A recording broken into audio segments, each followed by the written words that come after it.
ನಾನು ಇವತ್ತು ಬರ್ತ್ಡೇ ಇತ್ತಲ್ಲ, ನಾನು ಬರ್ತ್ಡೇ ಆಚರಣೆ ಮಾಡ್ಕೊತಾ ಇಲ್ಲ. ಅದಕ್ಕೋಸ್ಕರ ಎಲ್ಲರೂ ಹೊರಗಡೆ ಹೋಗ್ಬೇಕಾಗಿತ್ತು. ಹೊರಗಡೆ ಹೋಗಲಿಕ್ಕೆ ನಾಡಿದ್ದು ಸ್ವೇರಿಂಗ್ ಇರೋದ್ರಿಂದ ಮುಖ್ಯಮಂತ್ರಿಗಳು ಎಲ್ಲೂ ಹೋಗಲಿಲ್ಲ. ಅದಕ್ಕೋಸ್ಕರ ಸುಮ್ಮನೆ ಡೆಲ್ಲಿಗೆ ಹೋಗಿದ್ದು ಬರೋಣ ಒಂದು ದಿವಸ ಹೊರಗಡೆ. ಪಕ್ಷದ ತೀರ್ಮಾನ ನಮ್ಮದೇನಿಲ್ಲ.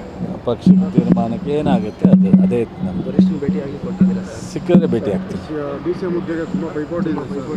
ಗೊತ್ತಿಲ್ಲ, ಅದೇ ಎಲ್ಲ ನಮ್ಮ AICC ನೋಡಿ ಆಗದೇ ಇಲ್ಲ ಅನ್ನೋದನ್ನ DK ಶಿವಕುಮಾರ್, ಸಿದ್ದರಾಮಯ್ಯನವರು ಎಷ್ಟು ಸ್ಮೂತಾಗಿ ಹ್ಯಾಂಡಲ್ ಮಾಡಿದ್ರು.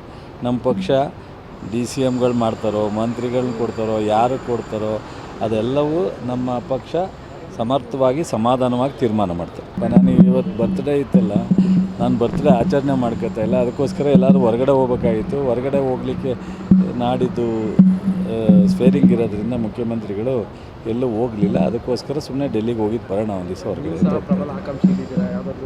ಪಕ್ಷದ ತೀರ್ಮಾನ ನಮ್ಮದೇನಿಲ್ಲ. ಪಕ್ಷದ ತೀರ್ಮಾನಕ್ಕೆ ಏನಾಗುತ್ತೆ ಅದೇ ನಮ್ಮದು. ಸಿಕ್ಕಿದ್ರೆ ಭೇಟಿ ಆಗ್ತೀನಿ. ಗೊತ್ತಿಲ್ಲ, ಅದೇ ಎಲ್ಲ ನಮ್ಮ AICC ನೋಡಿ ಆಗದೇ ಇಲ್ಲ ಅನ್ನೋದನ್ನ DK ಶಿವಕುಮಾರ್, ಸಿದ್ದರಾಮಯ್ಯನವರು ಎಷ್ಟು ಸ್ಮೂತಾಗಿ ಹ್ಯಾಂಡಲ್ ಮಾಡಿದ್ರು. ನಮ್ಮ ಪಕ್ಷ DCMಗಳು ಮಾಡ್ತಾರೋ, ಮಂತ್ರಿಗಳನ್ನ ಕೊಡ್ತಾರೋ, ಯಾರು ಕೊಡ್ತಾರೋ ಅದೆಲ್ಲವೂ ನಮ್ಮ ಪಕ್ಷ ಸಮರ್ಥವಾಗಿ ಸಮಾಧಾನವಾಗಿ ತೀರ್ಮಾನ ಮಾಡ್ತಾರೆ.